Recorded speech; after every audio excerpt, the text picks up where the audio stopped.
My name is David.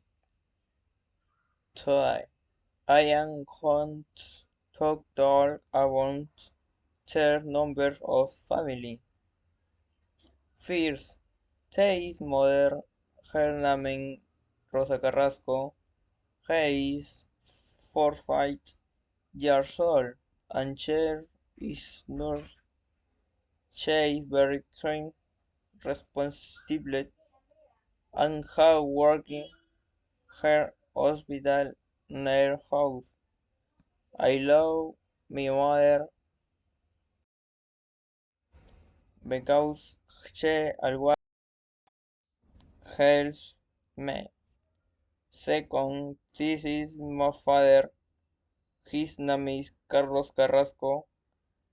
He is 46 years old, and he is here. He is tall, intelligent, and fine. My father's favorite hobby is playing soccer on week. Finally, Chase' grandmother, hers is Elena. She is 17 years old, and she is cook.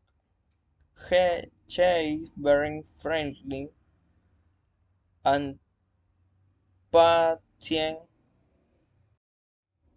Her food is delicious, especially her chicken chop.